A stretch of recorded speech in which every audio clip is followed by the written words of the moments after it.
Hi friends, मैं हूं उम्मीद sharpen dosa या यूट्यूब चॅनलमध्ये आपल्या सर्वांचं पुन्हा एकदा या ठिकाणी मी स्वागत करत आहे। सर्वप्रथम नवीन वर्षाच्या आपणा सर्वांना हार्दिक शुभेच्छा।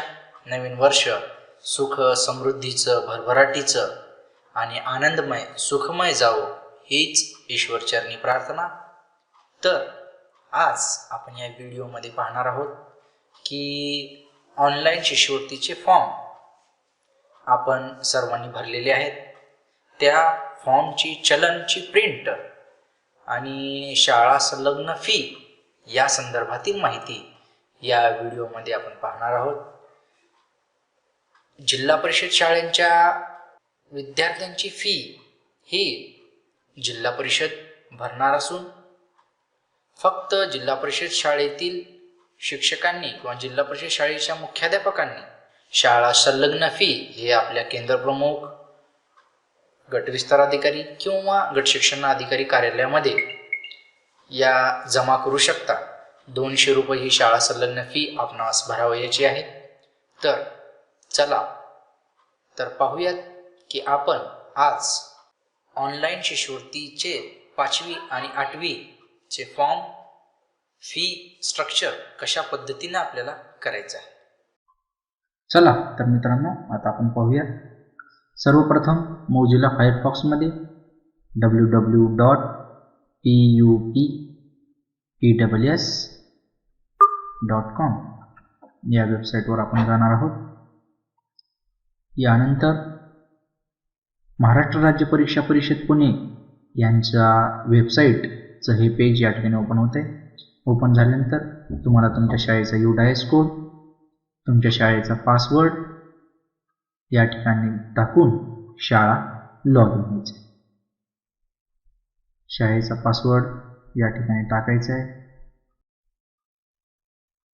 शाळेचा पासवर्ड टाकल्यानंतर तुमच्या समोर हे डायलॉग बॉक्स या ठिकाणी येईल। तर यामध्ये शाळेची माहिती, पेमेंट, ऑनलाईन पेमेंट, इयत्ता 8वी सर्वांची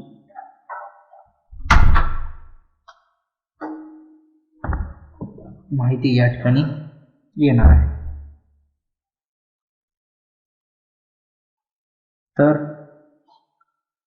सदर माहितीमध्ये ओपन झाल्यानंतर आपण शाळेचा चलन, शाळा संलग्न फी याच्यामध्ये ऑफलाईन आणि ऑफलाईन हे चलन आपण या ठिकाणी निवडणार आहोत आणि ऑफलाईन चलन घेऊन हे चलन आपण आपल्या कम्प्युटरमध्ये सेव्ह करून घेणार आहोत। PDF रायटर या इतर वर्ड डॉक्युमेंटमध्ये पण तुम्ही हे सेव्ह करून घेऊ शकता। हे या ठिकाणी आपण सेव्ह करून घेतलेलं आहे।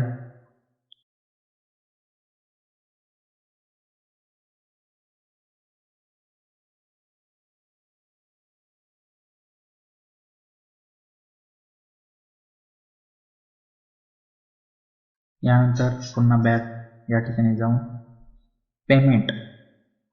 पेमेंटमध्ये जाऊन ऑनलाईन पेमेंट। आता जिल्हा परिषद शाळेंना तर हा पेमेंट ऑप्शन लागू होणार नाही। जिल्हा परिषदच्या शाळांनी पेमेंट ही जी आहे ते जिल्हा परिषद करणार आहे। तरी सुद्धा तुम्ही याचं चलन ऑफलाईन पद्धतीने काढून घेऊ शकता आणि हे चलन काढून घेऊन तुम्ही केंद्र प्रमुख, DEO यांना देऊ शकता। गट शिक्षण कार्यालयामध्ये सुद्धा तुम्ही हे चलन जमा करू शकता। हे पहा, या ठिकाणी तुमचे विद्यार्थी आणि विद्यार्थ्यानंतर तुमचं चलन ऑनलाईन आणि ऑफलाईन हे 2 पद्धती यामध्ये दिसत आहेत। तर ऑफलाईन पद्धतीने आपण हे चलन घेणार आहोत आणि फक्त बँक ऑफ इंडिया याच्या शाखेमध्येच आपणास हे चलन भरता येणार आहे। याची नोंद सर्व माझ्या शिक्षक बांधवांनी घेणे अत्यंत गरजेचे आहे। बँक ऑफ इंडिया या ठिकाणी हा डायलॉग बॉक्स या ठिकाणी तुम्ही दाखवलेला आहे की फक्त बँक ऑफ इंडियाच्या शाखामध्येच आपणास हा चलन भरता येणार आहे। तर आपण जिल्हा परिषद शिक्षकांनी याची काळजी करायची गरज नाहीये। ते हा चलन घेऊन ते आपल्या केंद्र प्रमुखाकडे जमा करू शकतात। तशाच पद्धतीने तुम्ही हा फॉर्म या ठिकाणी PDF मध्ये सेव्ह करून ठेवू शकता। अतिशय सोप्या पद्धतीचं, काहीही अवघड यामध्ये नाही आहे. अतिशय सोप्या आणि पद्धतीमध्ये तुम्ही हा फॉर्म, यामध्ये चलनची आणि शाळा संलग्न फी या दोन्हींची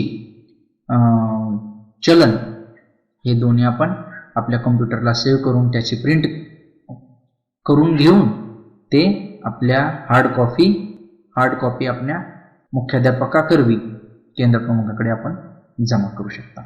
तर मित्रांनो, हा माझा व्हिडिओ आपणास कसा वाटला नक्की कळवा आणि माझ्या या शार्पन द सॉक या चॅनलला सबस्क्राईब करायला विसरू नका.